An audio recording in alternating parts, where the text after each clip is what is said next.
I used to think the strangest thing that could happen to me was getting an alien as a roommate. Then she looked at me, really looked, and whispered that I smelled like home. That's when everything around us changed.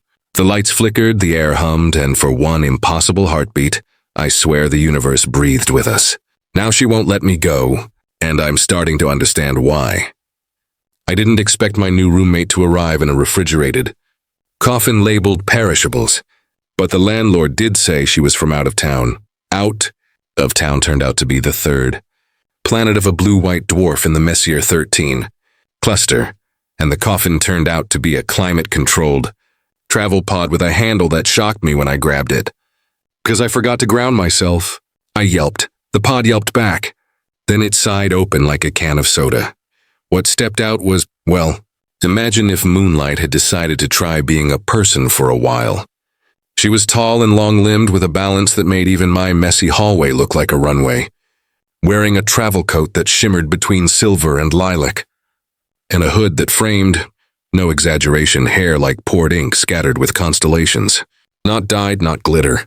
Real, shifting points of light twinkling softly like stars seen in a still pond. Her eyes were a mistake I wanted to keep making. Too big, too bright. Their irises a slow-rolling aurora.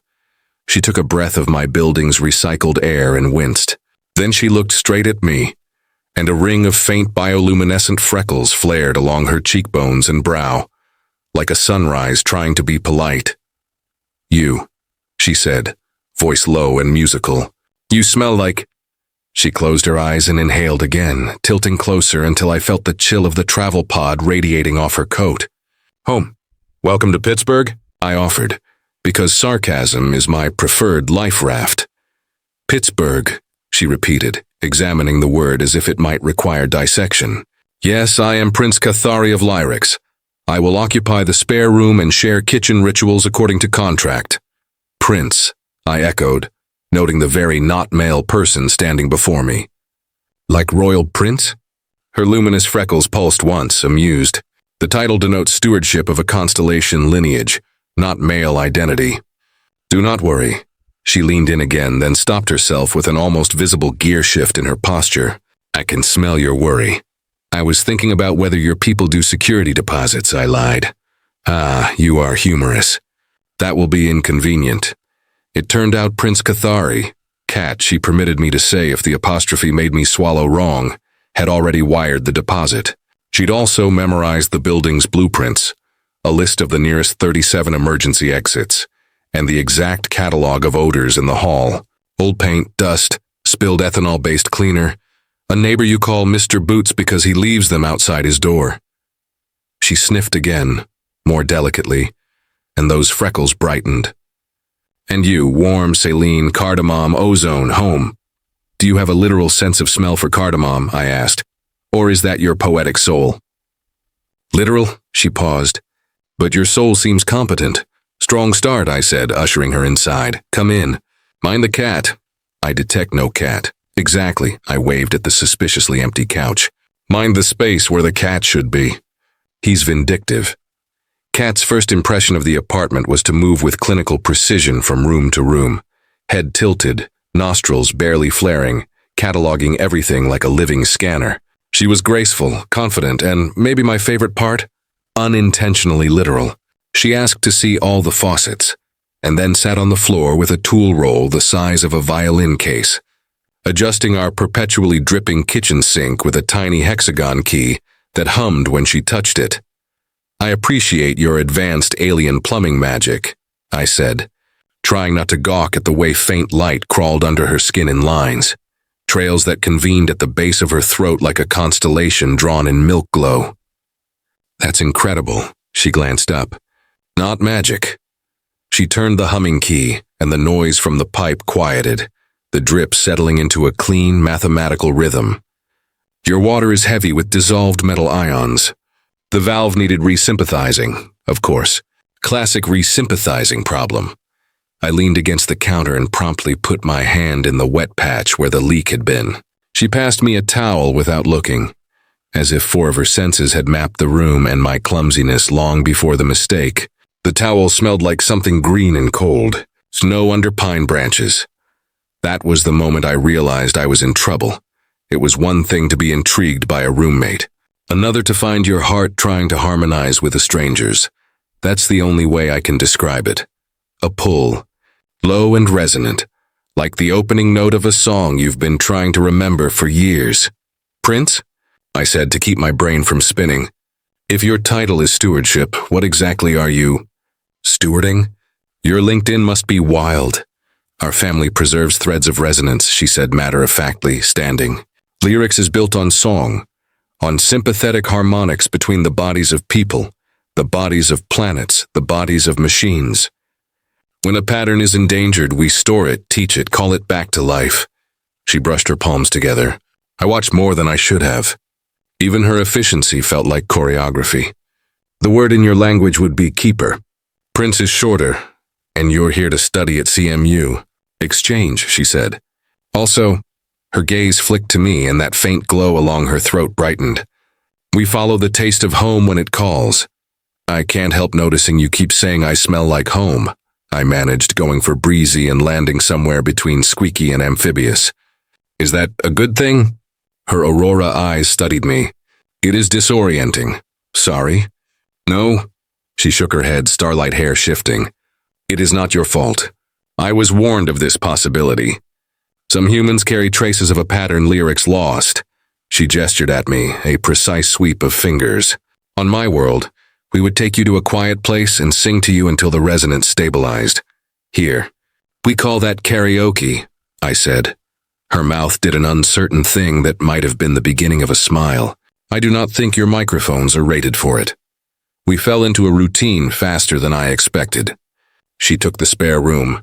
I explained shoes off and the dangers of Pittsburgh pizza grease.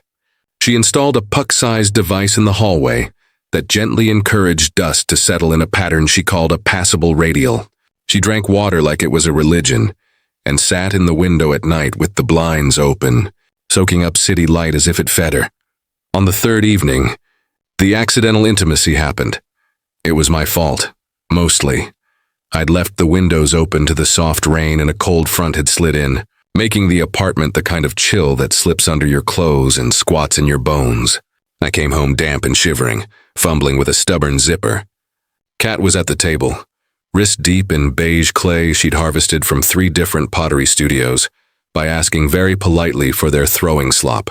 She said she could hear a wrongness in the mixture and intended to soothe it. You're cold, she said without looking up. Observant, I chattered, trying to kick off a sneaker without taking my hands out of my jacket pockets. The sneaker and I lost the negotiation. I almost fell.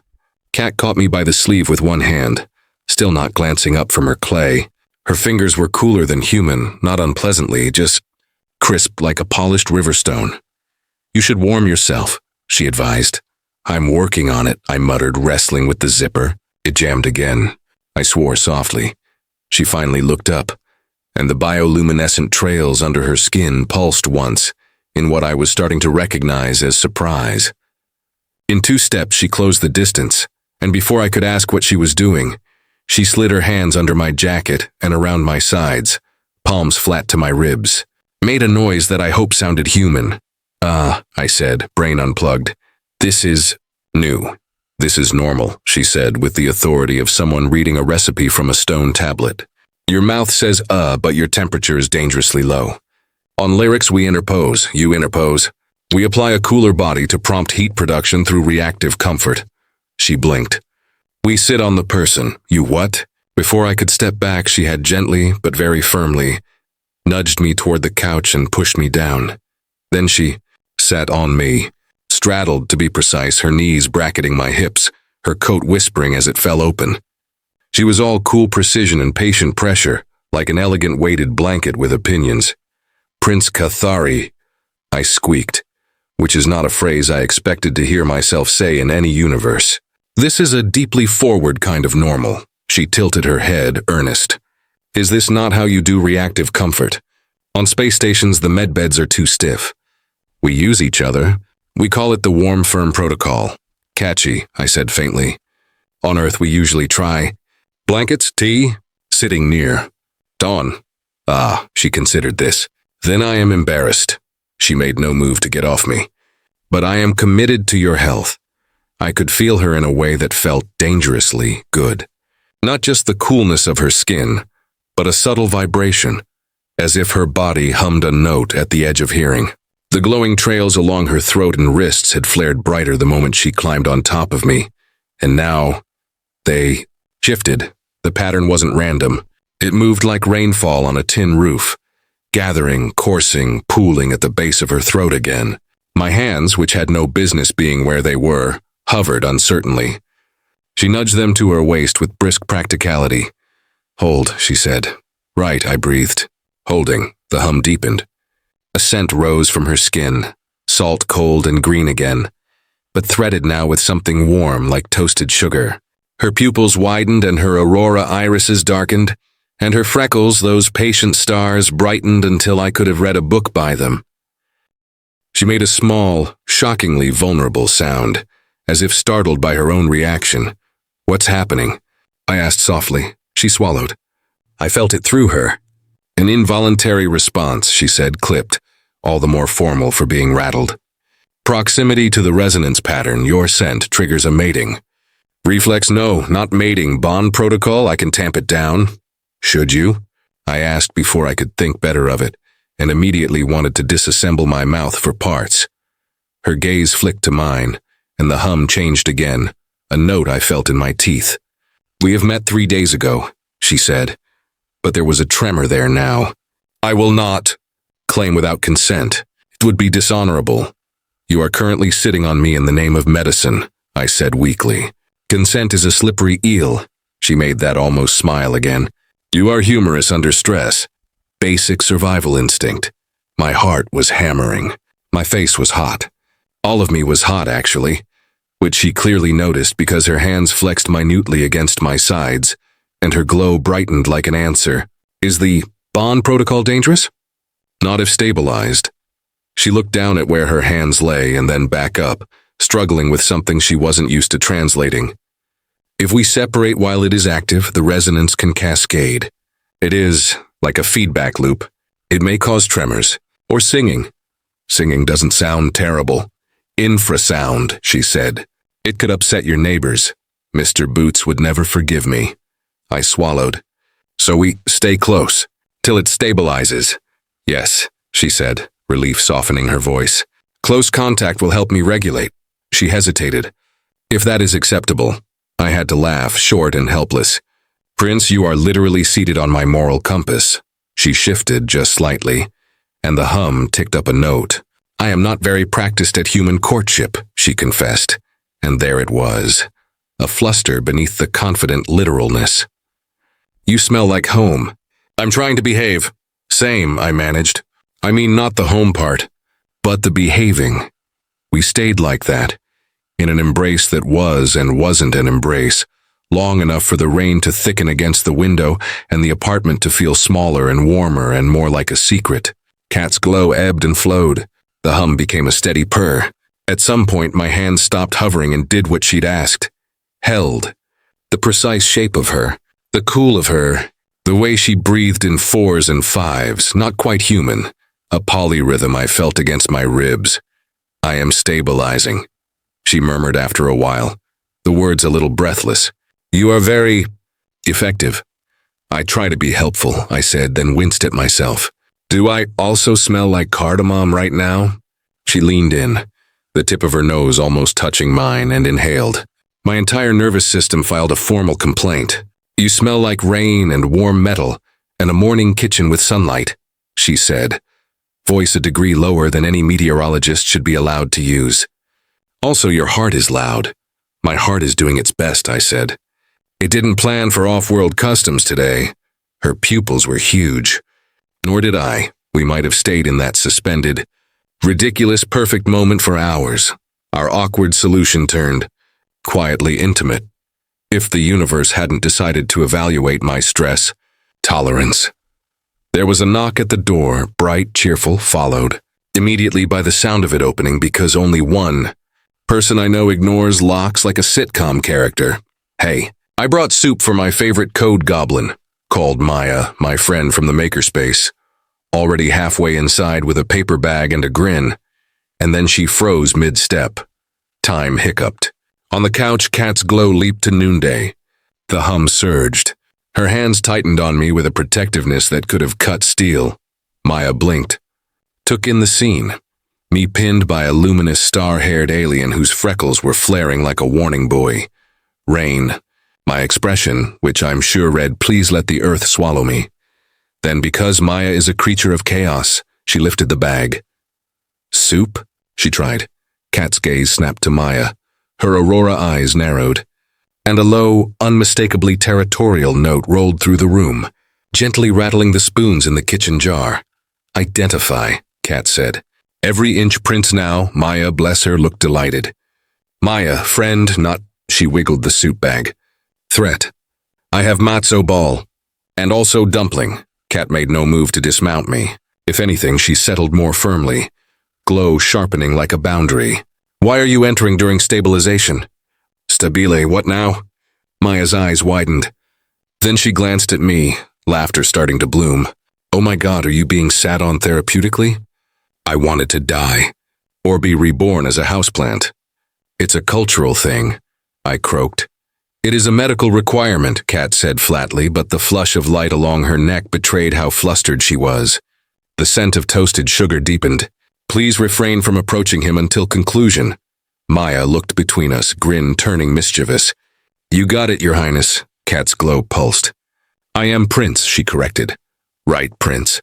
Maya rocked back on her heels, utterly unfazed by the territorial humming. "Well, Your Majesty of whatever. I'll just put the soup in the kitchen and then I'll go. And you two can, stabilize." She met my eyes and mouthed, "Call me," in a way that promised at least 8 text messages and a meme storm. She took a step. Kat's hum rose again, protective.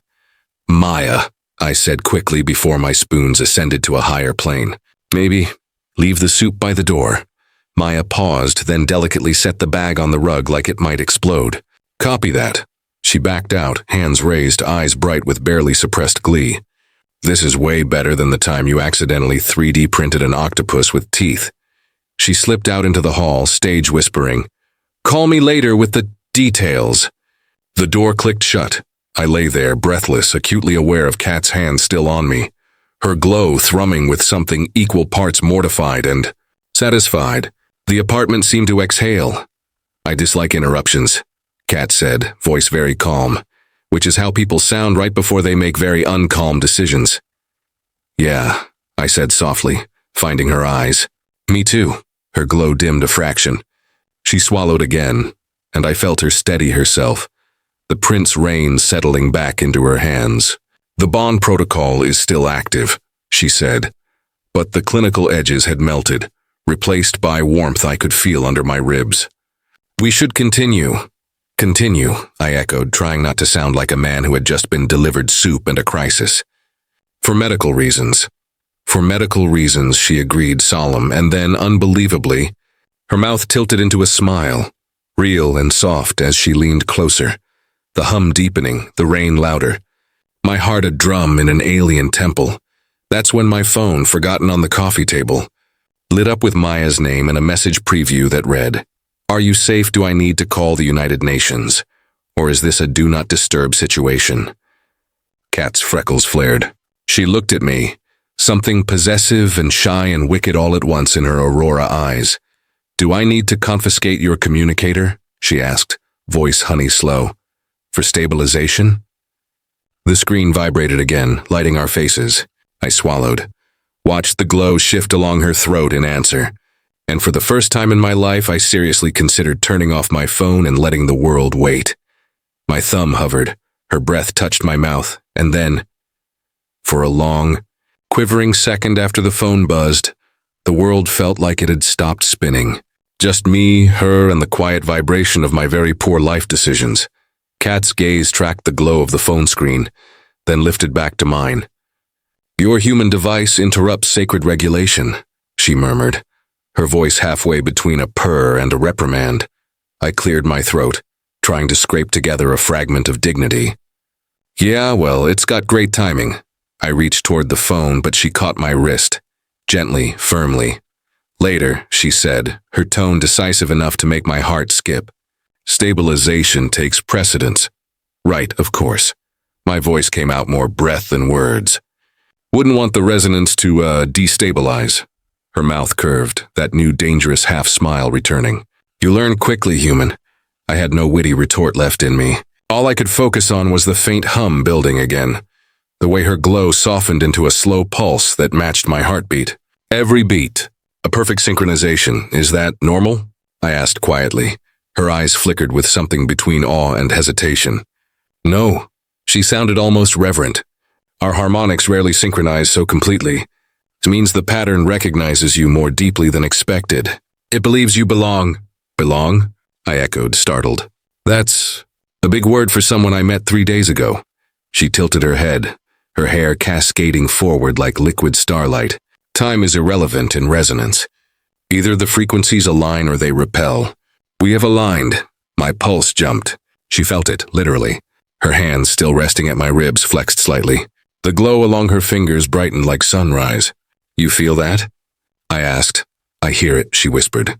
Your heart speaks. It tells me you are unsettled. But curious. That's one way to describe it, I muttered. Another might be mildly terrified and in denial. You disguise your emotions with humor. Hey, it's a survival skill. Effective. She leaned closer, studying my face with unnerving precision. And endearing. Endearing. From a cosmic noblewoman whose freckles could light up a room. My brain short-circuited. Then, abruptly, she blinked and sat back an inch, her expression shifting from soft to startled. The glow at her throat wavered. Oh, I repeated. Oh good or oh bad? Fluctuation, she said. The resonance is stabilizing faster than anticipated. The bond protocol may soon complete. Complete, I repeated, suspicious. That sounds... Final, it is, she admitted. Once complete, our connection will remain dormant unless reactivated by mutual intent. Okay, that's a relief. However, she added lightly, on lyrics, completion signifies temporary pairing rights. I blinked. Temporary what now? She met my gaze with the calm of someone announcing the weather. You will be considered my bonded companion until the resonance naturally fades. How long does that take? Several cycles. How long is a cycle? She tilted her head, calculating. Equivalent to approximately 40 of your Earth days. I almost choked. 40 days? You mean people are going to think we're partners? She supplied helpfully. Yes, oh perfect. My landlord's going to love this. Kat's eyes softened with amusement. Your distress is unnecessary. We may clarify to your peers that this is a medical arrangement. Right. Because telling my friends I'm in a 40-day interstellar medical bonding ritual with my glowing roommate is totally going to calm them down. Honesty is a virtue, she said seriously. So is privacy, I muttered, and she smiled again, small, knowing, almost shy. For a moment silence settled. The hum between us dimmed to a faint throb, like a heartbeat underwater. Then she exhaled, the sound low and melodic. Your scent has changed, my brain screeched. Excuse me? Warmer, more welcoming. She leaned forward, inhaling lightly near my neck before I could protest. The glow on her skin flared brighter. It soothes the bond. Kat, I said as evenly as I could manage. That's very close. Her voice dropped to a whisper. Do you wish me to stop? I didn't. That was the problem. But before I could answer, my phone buzzed again. Insistent this time, like fate itself was trolling me. She frowned. Persistent interruption. It's probably Maya, I said. She worries. She intruded earlier, Kat said coolly. Perhaps she should be educated about your new status. I stared. You mean tell her we're bonded? Correct. Absolutely not, her lips pursed, the faintest sign of annoyance. She appears attached to you. She's just a friend. Her glow dimmed, but her eyes didn't soften. Friends do not knock during stabilization. On Earth they do, I said quickly, laughing nervously. Trust me, it's a very Earth thing. She studied me for a long moment, then sighed, musical and resigned. You are an endlessly confusing species. I get that a lot. The hum finally faded, replaced by the sound of rain easing outside. Kat shifted off me with delicate precision, as if afraid I might break. Without her weight, the couch felt strangely cold, empty. She stood, smoothing her coat, her glow dimming to a faint shimmer. Stabilization complete, she announced softly. You are unharmed. Define unharmed, I muttered, sitting up. My heart was still trying to find a normal rhythm. She looked down at me, her expression unreadable. You handled it well. For a human. Thanks, I think. She hesitated, then extended a hand. I took it. Her fingers lingered a heartbeat too long in mine. I will prepare an explanation for your friend, she said. It is impolite to let rivals remain confused. Rivals? She's not. Her head tilted again, calm and certain. Then you will not object if I clarify boundaries. I opened my mouth, closed it, then sighed. You're going to do it anyway, aren't you? Of course, she said sweetly. And that's how 10 minutes later, I found myself sitting at the kitchen table while my alien roommate composed an email to Maya titled, Notice of Temporary Resonance Claim. I buried my face in my hands. She's never going to let me live this down, Kat smiled faintly. Neither will I. Her glow pulsed once, soft as laughter, and somehow, impossibly despite the confusion, the embarrassment, and the absolute absurdity of it all, I realized I didn't want her to. Kat's notice of temporary resonance claim turned out to be a masterpiece of cosmic bureaucracy. It began, To the human known as Maya, be advised that Liam of Earth has entered a temporary harmonized state with Prince Cathari of Lyrics. Physical proximity is necessary. Emotional interference may cause destabilization, collateral singing, or both. It was hard to tell which part would horrify Maya more, the temporary harmonized state, or the fact that Kat CC'd my landlord for awareness. Kat, I said slowly, watching her type with serene confidence, you can't just notify people that I'm your harmonized property. Not property, she corrected without looking up. Partner of temporary frequency, Totally different thing.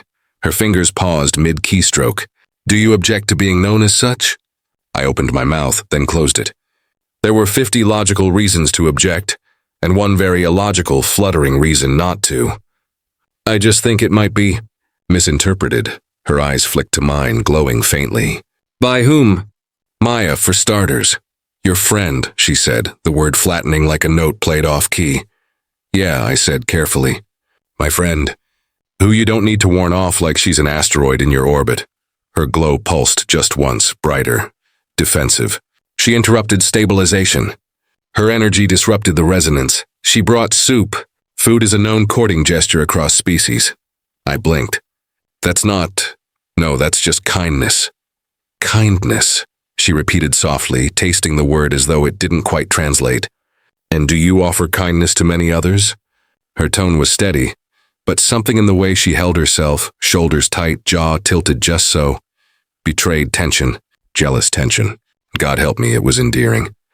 Only to people who don't glow at me like bioluminescent Christmas trees, I teased gently.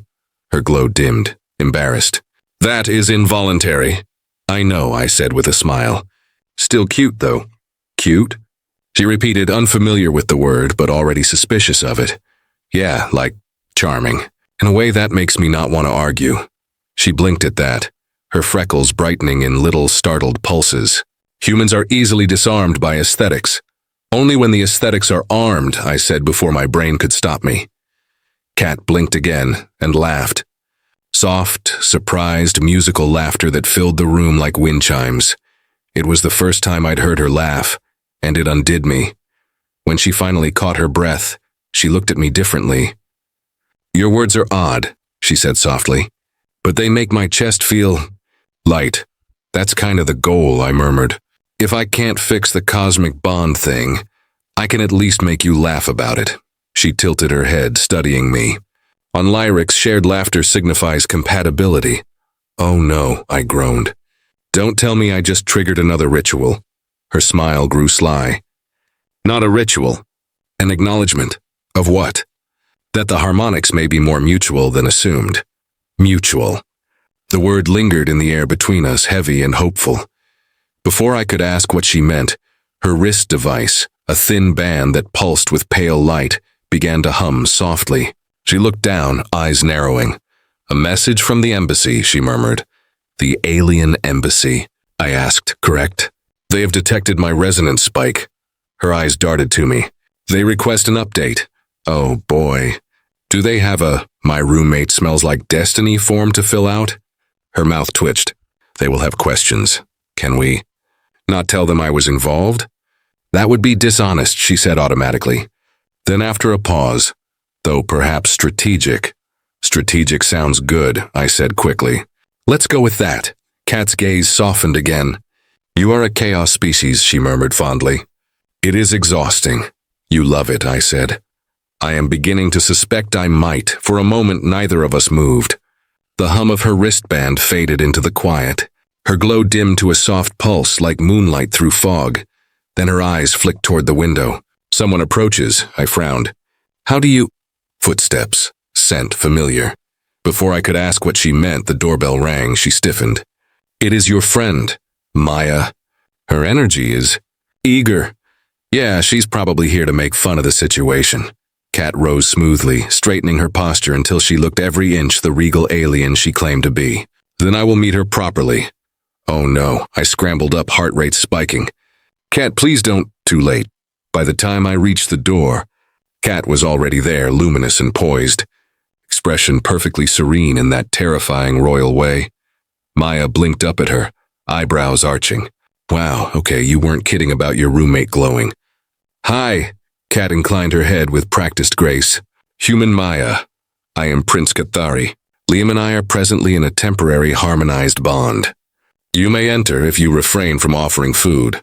Maya stared, then turned to me, deadpan. Is this your girlfriend or your parole officer? Neither, I said weakly. Both? It's complicated. Kat's glow brightened and she stepped half a pace closer to me. A subtle but unmistakable claim. He is under my protection. Maya's lips twitched. Well, possessive much. Protective, Kat corrected. He is fragile. Hey, I protested, but both women ignored me. Maya smirked. So what happens if I hug him? Kat's glow flared instantly to a sharp, defensive gold. That would be unwise. Maya raised both hands in mock surrender. Okay, no hugs, got it. I come in peace.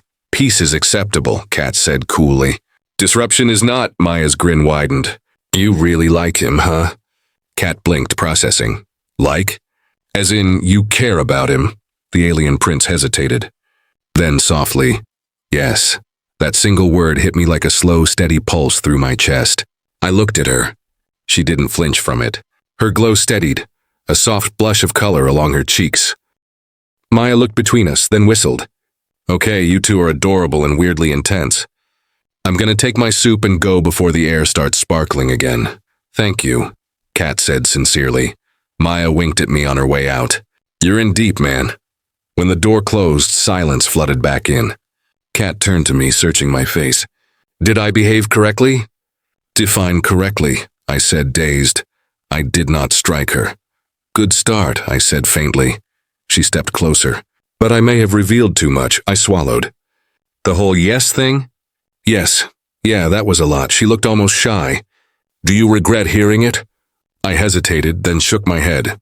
No, not even a little. Her smile returned, slow and luminous. Then perhaps it was correct after all. And as the faint hum of the resonance rose again, gentle, steady, and somehow comforting, I realized that for all her alien literalness and royal confidence, Cathari of Lyrics was learning something deeply, dangerously human, how to fall in love.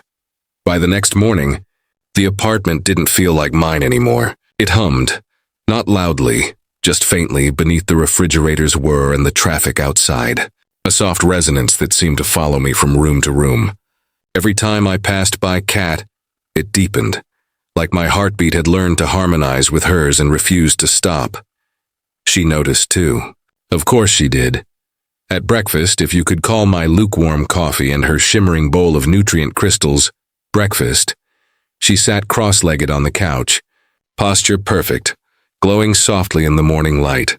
The trails of bioluminescence under her skin pulsed in an intricate rhythm.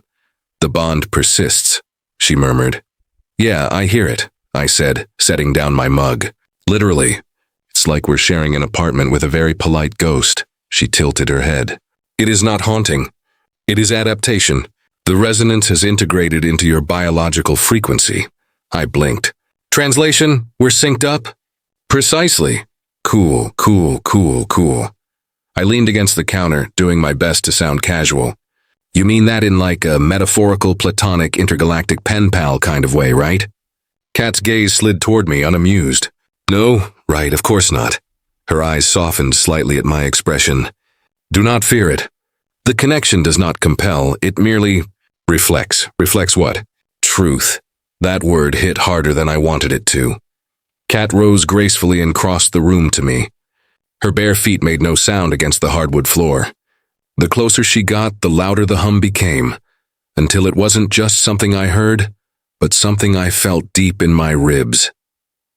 She stopped just short of touching me, her glow casting gentle patterns on my skin. You are unsettled, she said softly. Yeah, well, it's not every day someone tells me my mitochondria are writing a love song. Her lips curved faintly. You deflect with humor again. It's kind of my thing. Then this will disarm you, and before I could ask what she meant, she lifted her hand and placed it flat against my chest. The hum spiked. It wasn't painful, just overwhelming. Like a chord struck too perfectly. My breath caught. Her fingers were cool against my shirt, but the energy beneath them was warm, alive, intimate. She looked up at me through her lashes. Do you feel it? I nodded, unable to trust my voice. The resonance completes through touch, she said. Our bodies exchange frequency data. Your heart adapts faster than anticipated. Yeah, that's one way to put it, I breathed. Her glow intensified, washing her features in soft silver and violet light. Her pupils expanded until her eyes were more color than iris.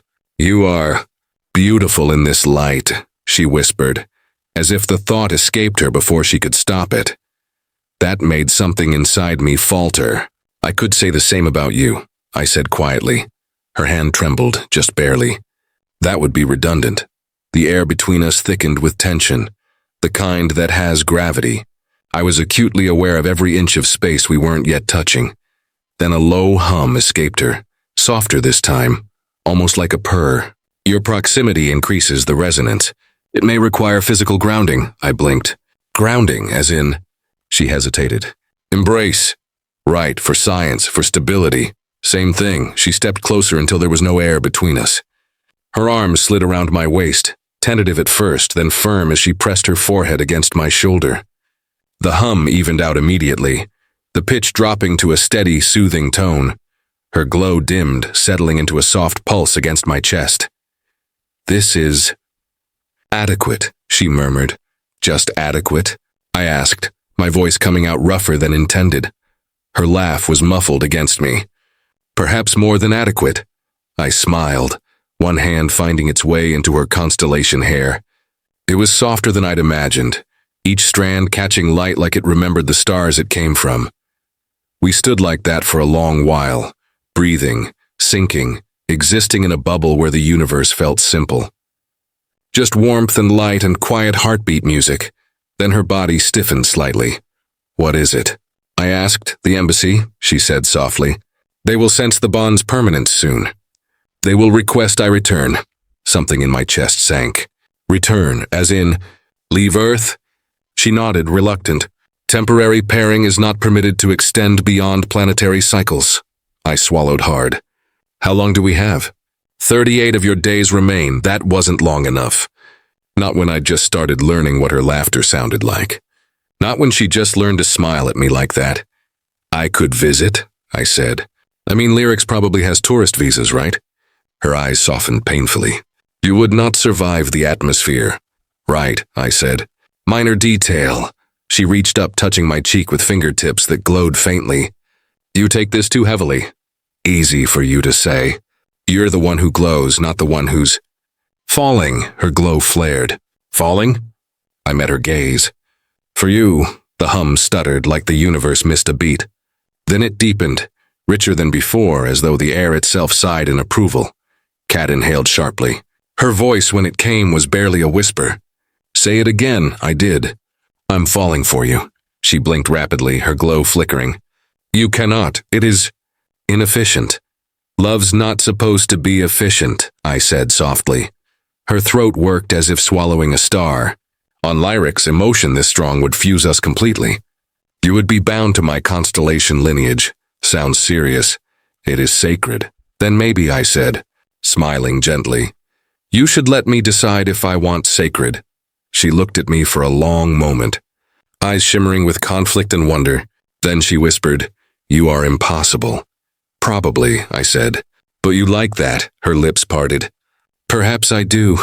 The hum surged again, warmer, brighter, wrapping around us like invisible sunlight. I could feel it now, threading through my veins, echoing her pulse. And then she kissed me, softly at first, like testing gravity, then deeper, until the hum became music, and my world collapsed into light and warmth and the taste of something impossibly sweet, like ozone and honey.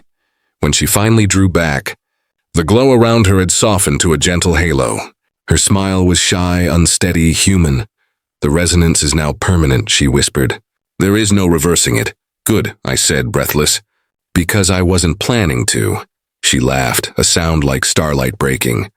You have no idea what you have agreed to. Guess I'll find out in 38 days, I said, grinning. Perhaps sooner, she murmured, eyes alight with warmth. For my people, once the first kiss is shared, the countdown changes. To what? I asked, heartbeat racing. Her smile turned wicked and tender all at once. To forever. The kiss should have ended. It didn't. It lingered, suspended between breaths and heartbeats, stretching time until the concept of after stopped meaning anything. When she finally pulled back, her forehead rested against mine, her breath cool and steady while my pulse thundered in my chest. Kat's voice, when it came, was quiet but steady. Now it is done. Define done, I murmured. Our hearts are harmonized. The bond is self-sustaining. She hesitated, her glow flickering. We are joined, I repeated dumbly. Like, spiritually, emotionally, legally? She looked thoughtful. On lyrics, it would be all three. Of course it would. A small smile curved her lips. Do you regret it? I looked at her, really looked. The faint light tracing her skin like living constellations. The nervous quiver beneath her calm exterior. The way her gaze held mine like I was something worth memorizing. Not for a second, I said. Her glow brightened, blooming outward in a ripple that painted the walls with soft violet. Then I am content. We stood there, silent except for the faint hum that had become our background music. Then I couldn't help it, I laughed. What is funny? She asked, tilting her head. It's just... I gestured vaguely at the air. 3 days ago I was complaining about the rent. Now I'm cosmically married to a glowing alien prince. She blinked, puzzled. You are... unhappy? No, I said quickly. It's just surreal. A good kind of surreal, her eyes softened. Humans adapt poorly to impossible things. Yeah, I said, smiling. But we try anyway. Kat reached for my hand. Her fingers laced through mine, cool and delicate. On lyrics, once bonded, partners must spend the following cycle in physical proximity. To ensure harmony, I raised a brow. You mean like... living together? We already live together, she said simply. Now it will be more intentional. I felt a blush creep up my neck. Right, intentional. Her lips curved in faint amusement. You are nervous. A little. Do not be. She leaned closer, her voice low and comforting. You smell like safety. The simplicity of it hit harder than any poetic confession could. To her, I wasn't just someone she liked, I was home. And suddenly that meant everything. But before I could say anything back, her wrist device chimed softly. She glanced down, her expression tightening. The embassy again? I asked. Yes. Her glow dimmed slightly. They have detected completion. They request immediate contact, I frowned. Are they gonna punish you for this? She shook her head. No, but they will insist I return for ritual verification. And what happens if you don't? Her gaze lifted, steady and unflinching. Then I'm exiled from lyrics. The words hit me like ice water. Exiled? It would not be permanent, she said quickly. Merely indefinite, until they can determine the stability of our union. Kat, I stopped myself. You'd lose everything for me? Her glow warmed again, soft and sure. I have not lost anything. I have found what my people forgot, what home feels like. I couldn't speak for a second. The hum between us deepened, filling the silence like a heartbeat shared. She stepped closer, cupped my face in her hands, and whispered, Do not fear the distance. Resonance does not fade with space. Still, I said, swallowing hard, I'd rather you stay. Her eyes shimmered. Then I will stay. For now. The way she said it, gentle, certain, felt like a vow. Outside, the rain started again, soft against the windows. The city lights bled through the glass, reflecting in her eyes like stars. Kat smiled faintly. You humans have a phrase, what is it? When one chooses to remain? I thought for a moment, then whispered, You mean I'm home? She nodded once. Yes, that. And as her glow wrapped around us, warm, steady, eternal, I realized that somehow, impossibly, the alien prince who said I smelled like home had given me something better than the stars. She'd given me forever. Morning came softly, golden light spilling through the blinds, catching on the faint shimmer still clinging to Kat's skin. She looked like she'd been woven out of sunlight and starlight in equal measure. I woke first. Or at least I thought I did. She was already sitting upright at the edge of the bed, perfectly still, her spine straight, eyes closed, the faint hum of her body harmonizing with the gentle rhythm of her breathing. A halo of soft luminescence pulsed beneath her collarbone, fading and returning in slow intervals, like the universe itself was exhaling through her. Morning, I said, voice still rough with sleep. Her eyes opened. That aurora swirl catching the first rays of the sun. Good morning, Liam of Earth. She paused, frowning slightly. Do you require caffeine for function? I chuckled, rubbing my eyes. Yeah, that's one of our biological imperatives. She tilted her head. I have analyzed the smell. It is bitter joy. That's coffee, I said. Basically the smell of human survival. Then I approve. I sat up beside her, the sheets rustling. The hum between us shifted subtly, like a faint echo beneath the sounds of the waking city. It wasn't intrusive anymore. It was comforting, familiar, like a heartbeat I'd stopped noticing because it already felt like mine. You slept? I asked, half teasing. Her glow brightened just slightly. I entered a meditative trance. Sleep is inefficient. Spoken like a true overachiever, I said, smiling. She studied me for a moment, her expression softening. You appear peaceful? I feel it, I admitted. Weirdly enough, Kat reached out, fingertips brushing the edge of my jaw. Even that tiny touch made the hum resonate through my bones. The resonance has settled, she said quietly. We are fully harmonized now. Separation would no longer cause dissonance. I froze. You mean you could leave? Yes, she said simply. The word hit like gravity returning. She must have sensed my heart falter because her expression softened. But I will not. I looked up at her, confused, hopeful, terrified all at once. You won't? Her lips curved into that gentle, certain smile I'd learned to love. Lyrics teaches that duty binds stronger than affection. But duty without affection is hollow, meaning. Meaning? She said softly. I have chosen my binding. I stared at her, words failing me for the 100th time in 6 days. You'd stay? Even if it means exile? She nodded once. Exile is a word your kind uses for loss. On lyrics, we have another word, kelteran. It means to walk the path of resonance. It is not exile if it leads you home. You're serious, I whispered. I am. Something inside me loosened, that tight knot of disbelief that had been lodged under my ribs since the day she arrived. For once, I didn't deflect with humor or sarcasm. I just breathed. Then you're home, I said quietly. Her glow flared, then softened into a steady halo that bathed the entire room in violet warmth. Yes, she whispered. I am. For a while, neither of us spoke. The hum beneath our skins sang a quiet duet, wordless, simple, perfect. Then, because life apparently refused to let me have an uninterrupted romantic moment, the doorbell rang. Kat sighed. Your friend again, I groaned, flopping back onto the pillow. Maya probably brought breakfast this time. Or she's here to see if I've been abducted again. Kat rose with liquid grace, her hair cascading like liquid ink down her back. I will speak to her. Oh no, I said quickly, sitting up. Last time you spoke to her, she thought I'd joined a cult. Kat paused at the doorway, her glow flickering playfully. Then I shall be diplomatic. When I followed her to the living room, Maya was standing there, holding a tray of bagels, staring up at my glowing alien roommate like she'd just walked into a Marvel movie. Okay, Maya said slowly. Either my hangover's really bad or you're both literally glowing now. I glanced down. Sure enough, faint luminescent patterns had started to flicker across my arms. Subtle, silver, echoing Kat's constellation trails. Oh, Kat said matter-of-factly. You are adapting faster than I predicted. Adapting, Maya said, voice pitching upward. Did you just infect him with glow-in-the-dark DNA? Not infection, Kat said calmly. Integration. Integration, Maya repeated flatly. Cool, just checking. Is this permanent? Or do I need to call a priest and a physicist? I winced. It's fine, Maya, everything's under control. Maya eyed me. You sure? 'Cause last week you couldn't even keep a cactus alive. And now you're hosting a living mood light who's apparently annexed your DNA. Kat's glow brightened, a faint defensive edge to it. He is fine. I take care of him, Maya snorted. Yeah, I bet you do. I groaned.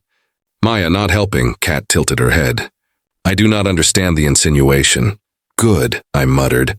But then Maya's grin softened, the teasing fading from her eyes. Seriously, though, you're happy, right? I looked at Kat, at her faint, radiant smile, at the light in her eyes that was both alien and achingly familiar. Then I looked back at Maya. Yeah, I said, I really am. Maya studied me for a long moment, then exhaled. Okay then. Guess I'll get used to glowing roommates. You approve? Kat asked. Maya shrugged. You make him smile like that? Yeah, just don't vaporize my car again. I will refrain, Kat said solemnly. When Maya left, the apartment felt quieter, but not empty. Just centered, balanced. Kat turned to me. Your friend is perceptive. She's also right, I said softly. You make me smile like that, her eyes warmed. Then my purpose here is fulfilled. Not a chance, I said, stepping close and taking her hand. You're stuck with me now? Her smile deepened. Stuck? It means, I said, brushing a strand of starry hair behind her ear, that I'm not letting you go either. The hum swelled again, soft, steady, infinite.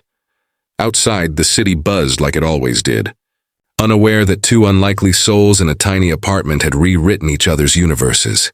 She leaned in, her forehead touching mine, her glow blending with mine until I couldn't tell where one ended and the other began. Then we are home, she whispered. And for the first time I realized she was right. Home wasn't a place anymore. It was her.